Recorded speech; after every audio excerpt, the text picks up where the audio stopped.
Shalom, shalom, peuple de Dieu. Nous vous saluons partout, vous êtes au nom de Jésus. Nous commençons avec ce moment de prière. On va prier un tout petit. Père Tout-Puissant, nous te disons merci pour ce moment que tu nous accordes encore. Merci parce que Seigneur, tu veux parler à tes peuples, tu veux consoler tes peuples, tu veux édifier leur vie au nom de Jésus. Merci parce que tu le feras par le nom puissant de Jésus-Christ de Nazareth et nous avons ainsi prié. Amen. Aujourd'hui, nous avons le thème qui est l'amour de Dieu à nos vies. L'amour de Jésus-Christ à nos vies. Quand on parle de l'amour de Dieu, personne ne peut dire que j'oublie, personne ne peut dire peut-être que j'ai le temps de réfléchir. Directement, quand on parle de l'amour de Dieu, premièrement, tu dois savoir que l'amour de Dieu est infini. Tu dois savoir que l'amour de Dieu est insondable. Tu dois savoir que l'amour de Dieu est incommensurable. Tu dois savoir que l'amour de Dieu est inconditionnel. Tu dois savoir que l'amour de Dieu, tu ne peux pas les comparer avec qui que ce soit. Tu ne peux pas comparer avec celle de ta maman, l'amour de Dieu. Tu ne peux pas comparer avec celle de ta famille. Tu ne peux pas comparer avec celle de ton entourage. Parce que eux, leur amour de soif. Mais c'est l'amour de Dieu qui est toujours éternel. C'est l'amour de Dieu. Et quand Dieu aime, il aime avec tout ce qu'il est. Avec tout ce qu'il est, sa divinité. Il t'aime d'une manière divine. C'est ça l'amour de Dieu. Oh, tu vas comprendre avec moi que Jésus n'est pas figuré, passé, mais jusqu'à aujourd'hui, il est. Son amour jusqu'à aujourd'hui, il est en train d'intervenir. Parce que le fait de dormir et nous prions, Dieu répond, son amour intervenir jusqu'à aujourd'hui.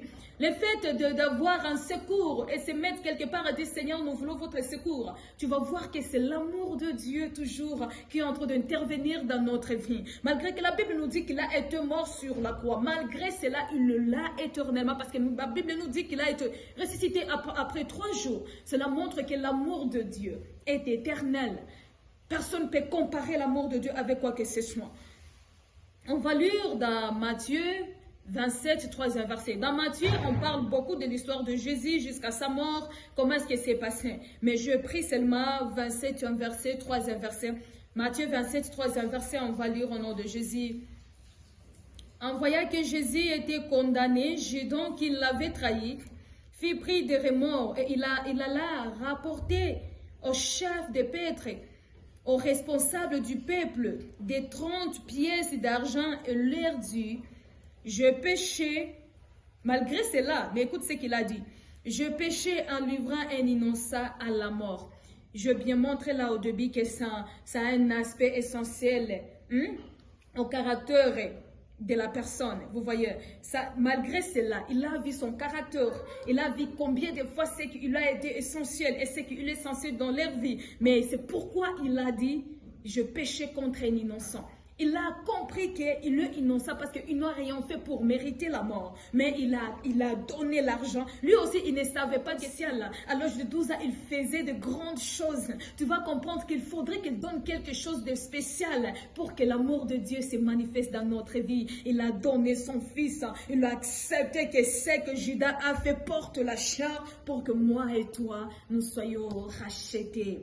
Tu vas comprendre que l'amour de Dieu n'est pas celle des hommes. Tu ne peux pas comparer l'amour de Dieu avec celle des hommes. Parce que quand les hommes veulent te donner quelque chose, ou ils veulent t'amener ou t'aider, tout le monde saura. Si ils veulent t'apporter quelque chose, peut-être il va chercher quelque chose de moindre valeur, il te le donne. Mais Jésus, Dieu lui-même, il a donné son fils. Il a vu que c'est son fils qui est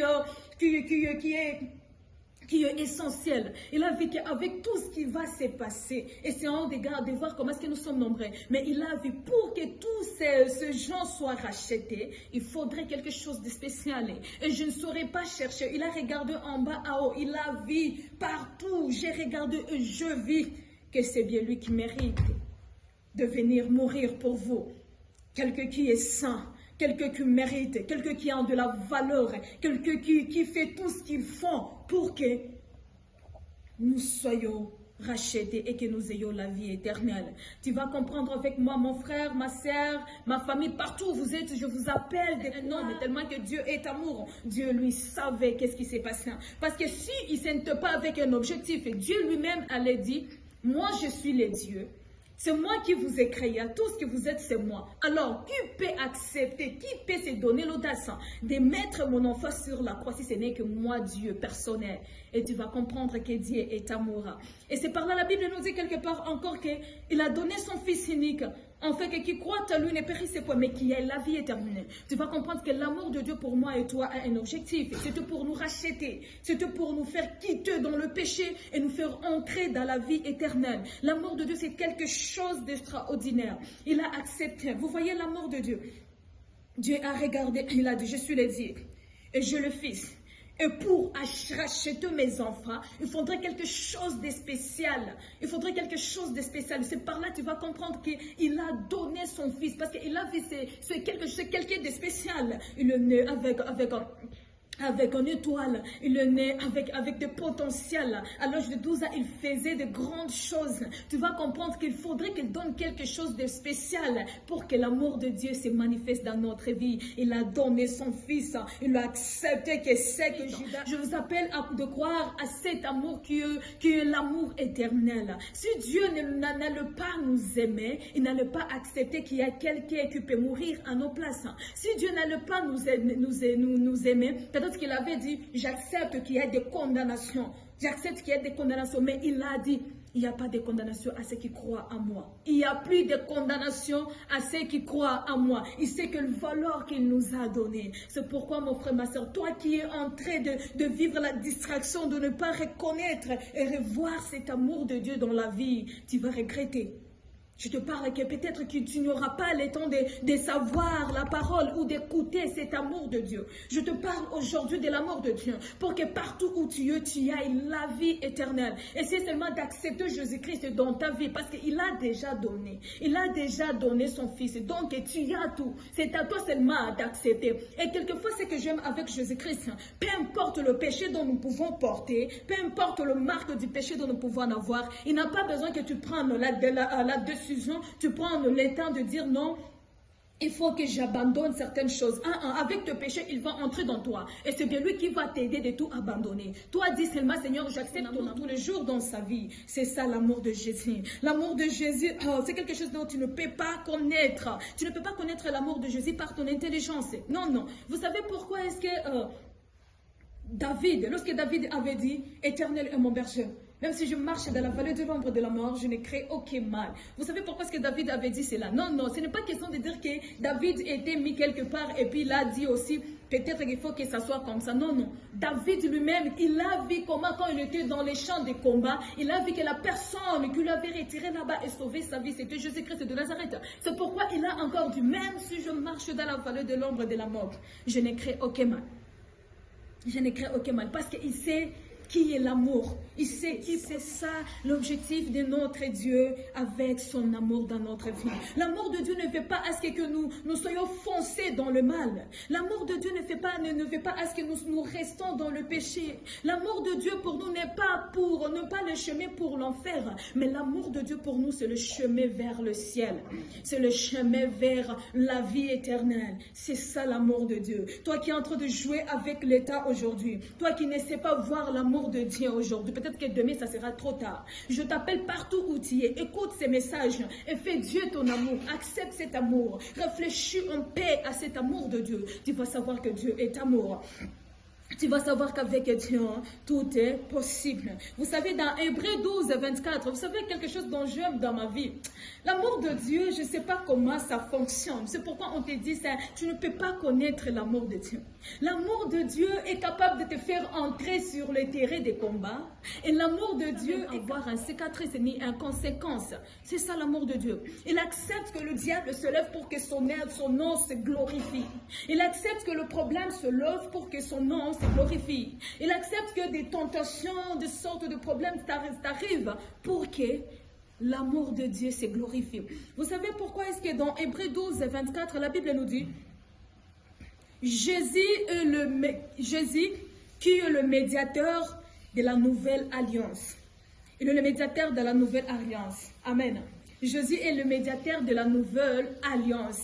Et à part ça, la Bible nous dit encore dans Jérémie 1,19, la Bible nous dit ils nous feront la guerre, mais ils ne nous vaincront jamais. Ils ne nous vaincront pas. Car je suis avec toi. Ainsi parle l'Éternel. Je suis avec toi pour te délivrer, dit l'Éternel des armées. Je suis avec toi pour te délivrer. Peu importe ce que tu peux raconter, Peu importe dans tout ce que tu peux regarder, tu dis cette fois-ci, Dieu peut-être il dort un peu. Je vais te dire que la Bible me dit que Jésus-Christ ne sommeille ni ne dort pour assurer sa protection. Il est toujours là. Quand tu essaies de comprendre l'amour de Dieu et quand tu essaies de regarder son œuvre salvatrice, l'œuvre qui a accepté que son fils passe dans de problèmes, et malgré cela, victoire où nous sommes en train de nager maintenant. Parce que quand nous parlons, quand nous trouvons des problèmes, nous sommes victorieux et saufs. Quand nous voyons tout ce qui nous entoure, Dieu nous fait quitter victorieux. C'est pourquoi il nous dit, il vous fera la guerre. Il ne vous vaincra pas parce qu'il y a quelqu'un qui a essayé d'intervenir pour vous. Vous savez ce qui? Il y a quelqu'un qui est avec vous pour vous délivrer. Cela veut dire, et ma Bible me dit aussi dans Luc 10, 18, ma Bible me dit, Dieu nous a donné la force, le pouvoir de marcher sur le serpent et sur les scorpions. Écoutez avec moi. Dieu nous a donné la force de marcher sur le serpent et sur les scorpions, d'écraser toutes les forces de l'ennemi, sans que rien du mal puisse nous arriver. Il y a aussi son amour qui joue là-bas, sans que rien du mal puisse vous arriver. Donc, il connaît tout ce qui peut nous arriver. Et quand nous sommes dedans, là où tu es maintenant, tu es en train de pleurer, tu as peur de fétiches, tu as peur des sorcières de ton quartier, tu as peur des sorciers familiers, tu as peur, je ne sais pas de gens à l'université, de ceux qui te font du mal, de ceux qui te veulent du mal. Tu as peur et quand vous êtes en train de vous combattre, tu vois que ce sont des histoires qui persistent. Il t'a dit, il t'a donné la force de marcher sur les serpents, sur les scorpions, d'écraser toutes tes fers, à ce que rien du mal puisse t'arriver. Même si c'est quelle sorte de combat, rien du mal t'arrivera. Même si ce sont des personnes qui sont en train de vouloir que tu quittes la vie, que tu meurs avant que ton temps arrive. Il te dit, sans que rien du mal puisse t'arriver. Ça, c'est l'amour de Dieu. Le diable, il est là pour que tu tombes dans le piège des gens, pour que tu meurs, pour que tu te demandes, pour que tu te dis que ton Dieu a échoué. Mais Dieu, pour toi, lui, il est venu pour te donner la vie éternelle. Je viens te dire maintenant, fais Dieu ton amour, marche avec Dieu, fais Dieu ton couverture. Vous savez, il y a certaines personnes qui marchent sans les couvertures de Dieu. Tu sais, si tu n'as pas encore accepté Jésus-Christ dans ta vie, tu marches sans son couverture. Si tu n'as pas encore donné à Jésus-Christ ta vie, qui tu vas appeler pour te sauver? Qui tu vas appeler pour te faire du bien? Bien sûr que ma Bible me dit qu'il fait du bien. Ma Bible me dit que asimi anatendaka mema anatendaka mema kwa wazuri na wabaya. Peu importe cela, c'est différemment avec ceux qui croient en Jésus, avec celui qui l'a accepté comme Seigneur et Sauveur. Il est temps que Jésus reste ton gardien. Il est temps que Jésus reste ton amour. Il te dit, moi je suis amour, c'est pourquoi j'ai accepté sur la croix. Vous savez pourquoi est-ce que Jésus aussi avait accepté? Parce qu'il savait que c'est bien lui aussi qui mérite d'être sauvé le monde. C'est bien lui qui devrait vraiment sauver le monde. Parce que peut-être si Jésus-Christ n'allait pas être aujourd'hui, on ne sait pas qui allait te donner. Même nos propres parents ne pouvaient jamais accepter, donner ses frères, donner son fils et dire va mourir pour quelqu'un d'autre. Essayons de regarder ensemble l'amour de Dieu. Est-ce que vous êtes sûr que quelqu'un de la famille peut accepter, ou ma mère, est-ce qu'elle peut accepter de me donner, de dire, je te donne pour aller sauver le monde? Il va voir avec tous ces péchés qui se passent, pourquoi moi c'est ma fille qu'on va choisir? Mais Dieu, lui, n'a pas vu tout cela. Lui, il a dit non, non, je suis amour, je suis venu pour sauver, je suis venu pour racheter, je suis donné à porter de la vie. Je dis que je suis le chemin, la vie et la vérité. Je dois montrer cette vie, je dois donner cette vie. Et pour donner cette vie, il me faudrait avoir un sacrifice qui est Jésus-Christ de Nazareth, mon fils. Et c'est comme ça qu'il a donné son fils unique, afin que qui croit à lui ne périsse point, mais qu'il y ait la vie éternelle. L'amour de Dieu dans notre vie est tellement au-delà, au-dessus. Je prie avec toi, je finis.